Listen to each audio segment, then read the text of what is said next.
It's important to be prepared for disasters and emergencies, but as is often the case, preparation can be taken too far. Listen and learn about the intertwined relationships among preparation, uncertainty, and anxiety, and what you can do to practice prudent preparation.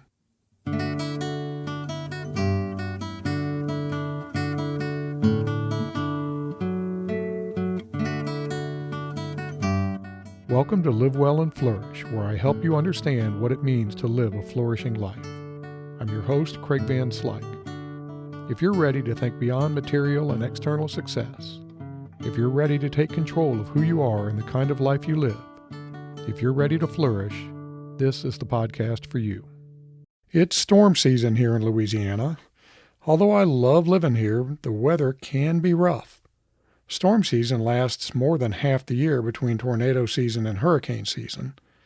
We also have to be prepared for winter storms, which just seems odd in Louisiana. As regular listeners know, we live in the middle of the woods, literally. So if something really bad happens, it might take some time before help arrives. So storm season always brings my anxiety level up a notch. Even before moving to the woods, I was a huge believer in being prepared. I almost always have a backup plan and often have a backup plan to the backup plan. So in preparation for storms and utility outages, we have an automatic whole house generator, an emergency generator in case the big boy fails, lots of water storage containers, non-perishable food, and a lot more. I even keep a high-quality hatchet in the closet where we'll go in case of a tornado. You got to be able to chop your way out. Being prepared for natural disasters provides potential physical benefits, but being prepared also provides psychological benefits regardless of what you're being prepared for. There were a lot of P's in that sentence. One of the biggest benefits of preparation is reducing anxiety. There's no doubt being prepared is a very good thing, up to a point. It turns out that focusing too much on being prepared can actually increase your anxiety. The way this unfolds is pretty interesting. It hinges on the relationships among preparation, uncertainty, and anxiety. Let's start with anxiety. One of the major sources, perhaps the major source of anxiety, is uncertainty. You become anxious when you're uncertain about the future. Humans have an innate need for predictability and control over our environment. When this is compromised, your anxiety level goes up. Back when I used to walk Maggie in the pre-dawn darkness, any odd sound caused my heart rate to jump up and anxiety to take hold. If I could identify the source of the sound, I returned to a more normal state, or we got the heck out of Dodge, especially if it was a skunk. The uncertainty caused the anxiety. My brain went into overload trying to figure out the possible sources of the sound and what each potential source meant for our safety or our smell. A lot of the anxiety came from my brain rapidly playing a stream of what-if scenario sequences. What if it's a mountain lion, and what if that mountain lion has cubs nearby, and what if we can't get away quickly, and what if? Each potential scenario heightened the anxiety. This reaction is to a large degree evolutionary. Our ancestors needed to be clued into potential threats so that they could avoid dangers. They had to reduce uncertainty quickly. Those who could survived, and those who couldn't, didn't. So our brains evolved to bake in a psychological reaction to uncertainty. We humans also want a sense of control over our lives and our environments. Uncertainty challenges that sense of control, which can lead to feelings of vulnerability, helplessness, and anxiety. Negativity bias also plays a role here. When we're faced with uncertainty and tick through possible future states, we tend to focus more on possible negative situations. For example, when a storm's coming, the actual chance of it hitting us and causing damage is really pretty low, but it doesn't feel that way at the time.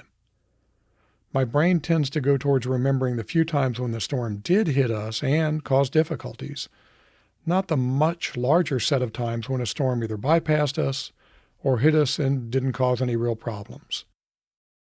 When a storm does hit and cause significant hardship, we experience a sort of trauma that rears its head when faced with similar situations in the future. Our experience with Hurricane Laura was a bit traumatic, although I hesitate to call it traumatic given what some others went through. Regardless of others' suffering, our experience was real and it left its mark in the form of a learned association between the uncertainty associated with storms and hardship. This kicks in whenever a storm approaches. I could go on, but here's the bottom line. Uncertainty brings anxiety for a whole bunch of reasons. The relationship absolutely exists. So that brings up the question of what we can do about it. Broadly speaking, there are two approaches to dealing with the uncertainty-anxiety link: reducing the uncertainty with more information, and reducing the effects of potential negative future states through preparation. Both are important and they can be used in combination, but today I want to focus on preparation. We bought the whole house generator I mentioned earlier because of what we went through with Laura. If memory serves, my exact words were, "I am not going through that again." And there might have been some other colorful words thrown in, but that's the gist. So I did what I could to prepare for the next storm, and that preparation has paid off a bunch of times. The most recent was just last week. We lost power for almost 2 days due to a spring storm. Well, it'd be more accurate to say we lost power for about a minute. Then the generator kicked in and supplied power until regular electricity was restored. That was pretty awesome. I was getting ready to head out of town for a conference. If we didn't have the generator, I probably would have had to cancel the trip to help Tracy deal with a power outage. But because we were prepared, life pretty much went on as normal. Without the generator, I would have been an anxious mess trying to figure out whether to cancel my trip, worrying about making sure we had enough fuel for the generator, thinking about how long I could run the generator without a rest, considering which circuits to run and which to cut off, and 1,000 other things. Because we were prepared, I didn't worry about any of that, and there was virtually no anxiety, which again was pretty awesome. So the scouts have it right. Be prepared. There's a danger here, especially for someone like me. This might get a little complicated, so please stay with me. Being prepared is great, but to be prepared, you have to know what potential future states to prepare for. In other words, you have to answer the question, prepare for what? For example, the generator is in preparation for power outages. We have designated safe rooms in preparation for tornadoes. And I could go on. So, to be prepared, you need to think through potential problems. Hopefully that makes sense. But here's where the problem comes in. There's an almost infinite array of possible future states. A tree can fall on the house, a tornado can tear off our roof. We did lose part of a barn roof to a mini twister. Another hurricane can cause supply chain disruptions and other problems. A sinkhole can open up. Our water supply can become contaminated. We can have another pandemic, God forbid. We can have hyperinflation, again, God forbid. There can be widespread political unrest. I can come down with a debilitating illness. There can be a run on dog treats. That one's mostly a concern for the pups. We can experience major labor unrest and strikes. The list goes on and on and on.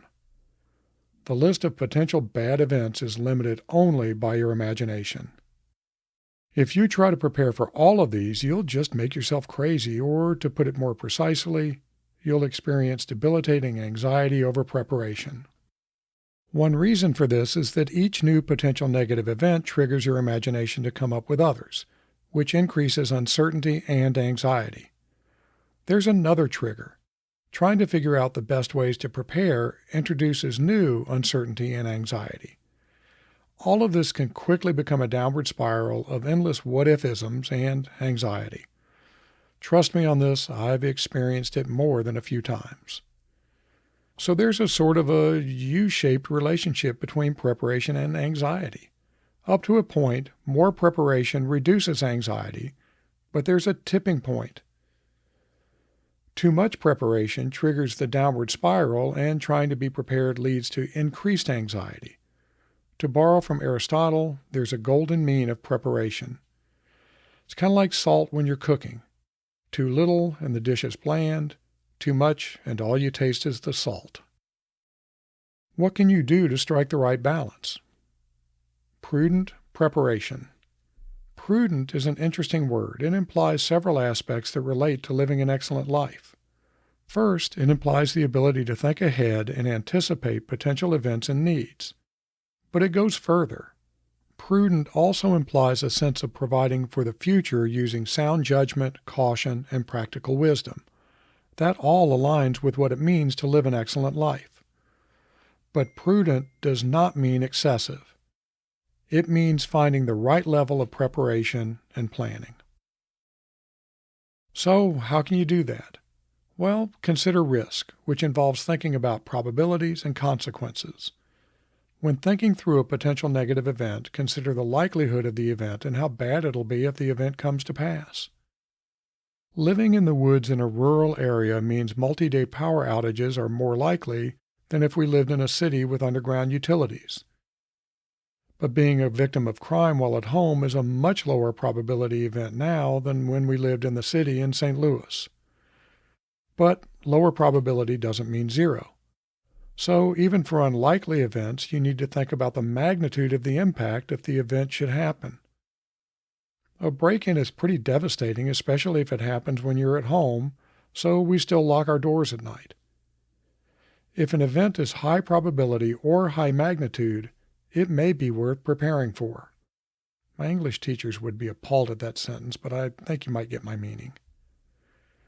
We can also take some actions that will help deal with multiple types of emergencies. Keep a good first aid kit. Make sure you have an up-to-date contact list. Don't just rely on your phone. Get a fire and waterproof box for critical documents. Keep yourself healthy or as healthy as you can. Get your financial house in order. Learn some basic first aid. Check your insurance coverages. Make sure your smoke alarms and fire extinguishers are in good shape.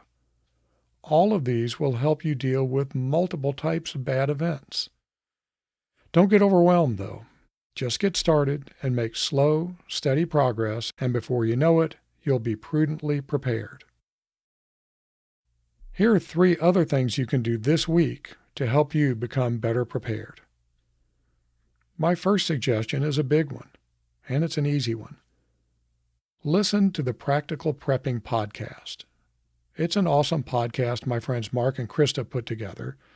It's a wealth of knowledge for becoming better prepared. I love their tagline, which is no bunkers, no zombies, no alien invasions, just practical prepping. Mark and Krista do a great job of focusing on practical, actionable advice, not end-of-times craziness. One of my favorite episodes was on the many uses of hydrogen peroxide. I had no idea. They also have a couple of great books and offer a free Getting Started in Prepping PDF that's an excellent resource. You can check out Practical Prepping on any major podcast app or at practicalprepping.info. My second suggestion is something you might not be able to practice right away, but it's worth remembering. When it looks like something bad might be on the horizon and you feel yourself getting into the what-ifs, break the downward spiral by thinking about probabilities. Yeah, I know, probabilities, how exciting. But just stopping for a second to think about the likelihood of a bad event can be enough to stop the downward spiral so that you can engage in prudent preparation. Finally, I believe that one of the most important things you can do to be prepared for virtually any negative event is to build a strong social network. When we were trying to get through Laura, our neighbors were literal lifesavers in some ways. Yeah, I know, I've talked about the importance of having a strong network a lot, and that is not an accident. To paraphrase the Beatles, you can get by with a little help from your friends. Fire, tornado, hurricane, illness, job loss, it doesn't matter. No matter what happens, a strong set of friends can help you endure the storm.